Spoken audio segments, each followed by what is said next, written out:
In the year 945 CE, a queen's calculated revenge reshaped power and survival in medieval Europe. After her husband's cruel killing at the hands of a rebellious tribe, Olga of Kiev embarked on a careful and devastating plan that crushed her enemies, secured her place as a regent until her son, then 3 years old, would come of age to rule, and shocked her kingdom.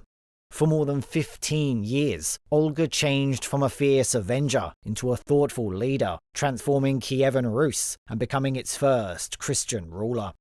Her life is a remarkable tale of planning, power, and change. Before we continue, would you please take a moment to like and subscribe, as it really helps out the channel. The Kievan Rus was a large and powerful state that stretched over the territories that are now Ukraine, Belarus, and parts of Russia. In the late 9th century, a group of Scandinavian Vikings, the Varangians, made a settlement. It was located on the trade routes alongside the Dnieper River that linked northern Europe with Constantinople and the Byzantine Empire. Oleg, Rurik's clever kingsman with wisdom and cunning, stepped up as regent. By 882 AD, he led the Varangians southward to the city of Kiev, capturing it with a brilliant ruse that ended with the city's previous rulers, Askold and Dure, meeting their fate. Oleg then declared Kiev as the heart of a new united state, bringing together all the Eastern Slavic tribes under one banner. This new entity, Kievan Rus, became a force to be reckoned with, demanding respect and tribute from all corners of its domain.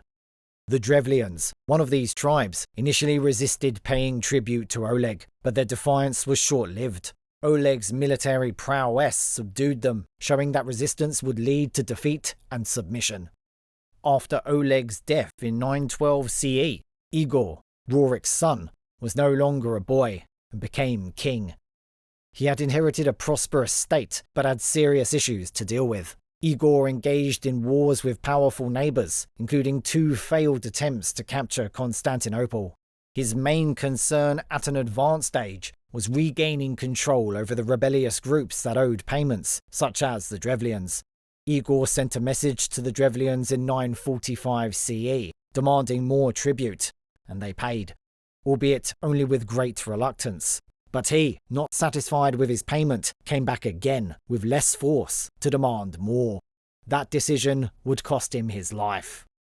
The Drevlians, led by Prince Mal, captured Igor and killed him in a horrific way. The Byzantine writer Leo the Deacon said that Igor was tied to 2 bent birch trees, with his legs bound to each tree. When the trees were released, his body was torn apart in a gruesome execution that was supposed to demonstrate defiance to the Kievan Rus. Igor's death left the throne to his 3-year-old son, Sviatoslav, who was too young to become king. This left a power gap, which Olga, Igor's widow, filled as a temporary ruler.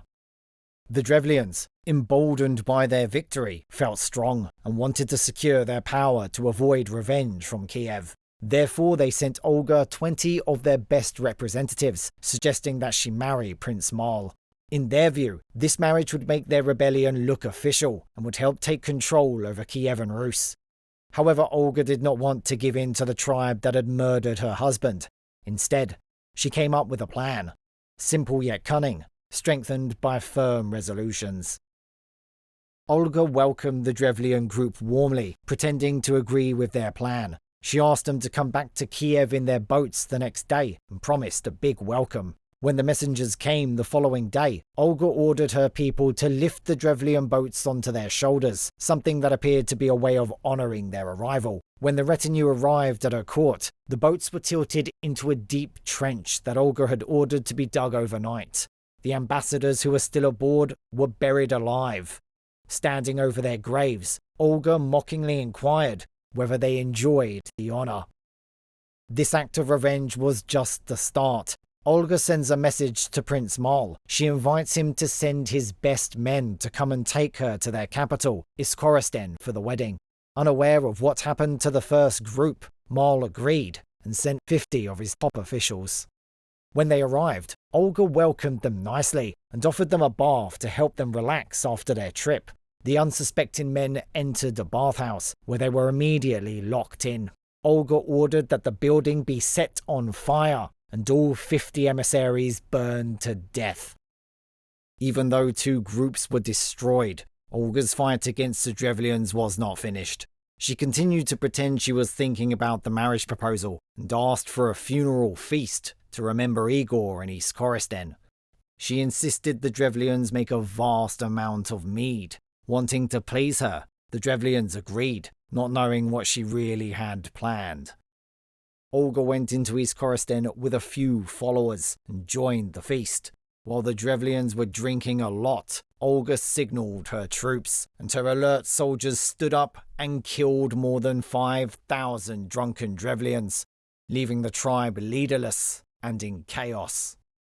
But even this massacre didn't satisfy Olga's desire to demonstrate her strength. She returned to Kiev, assembled an army, and launched a full-scale assault on the Drevlian heartland. Her army, numbering thousands, had won many crucial battles, forcing the remaining Drevlians to retreat into their strongly defended cities. But the capital of the tribe, Scorned, where Igor was killed, withstood a siege of 1 year. Realizing that normal battle strategies were insufficient, Olga devised a final strategy for the city's defeat. She sent a message to the city's leaders, saying she was ready to forgive and offering peace for just a small tribute, 3 pigeons and 3 sparrows from each household. The tired Drevlians were happy to pay such a price, thinking that it meant the fighting was over. That night, Olga showed her real plans. She ordered her troops to tie burning cloth to the birds' tails and then set them free. The birds returned to their nests within the wooden buildings of the city and began to burn. Fire engulfed Scorned, and when its people fled in terror, Olga's troops captured them or killed them. Thousands burned to death, and the survivors were enslaved or compelled to pay a heavy tribute. Having destroyed the Drevlians, Olga made clear that Kievan Rus was back in control, ensuring loyalty from other tribes. Her quest for vengeance not only paid off in Igor's death, but also strengthened her rule and secured the future reign of her son. In the years after the harsh campaign, Olga worked on governing. She instituted critical changes in an attempt to stabilize and strengthen the Kievan Rus. In doing so, she made the tribute system centralized and created administrative centers, pogosti, for tax collection and trade. These changes helped the economy of the state and laid the groundwork for a more unified and well-organized government. Olga made a difference not only in politics and economics. In the 950s, having visited Constantinople, where she met Emperor Constantine VII and became a Christian, choosing the baptismal name Helena. This is a turning point in the religious history of the Kievan Rus. Although her son Sviatoslav was not ready to convert, Olga herself promoted the Christian faith and founded churches in Kiev, Pskov and other towns. She worked hard in converting her people to Christianity, therefore helping her grandson, Vladimir the Great, officially accept Christianity as a state religion in the year 988 CE. Olga's 2 major roles as a furious avenger and a far-sighted reformer are unparalleled. Her struggle against the Drevlians, whereby scores of people were killed, was in no way an act of mere revenge, but took place under a strategy to stabilize the Kievan Rus and guarantee its future. In her later years, she proved to be an effective ruler and was capable of instituting major changes and introducing new cultural and religious currents.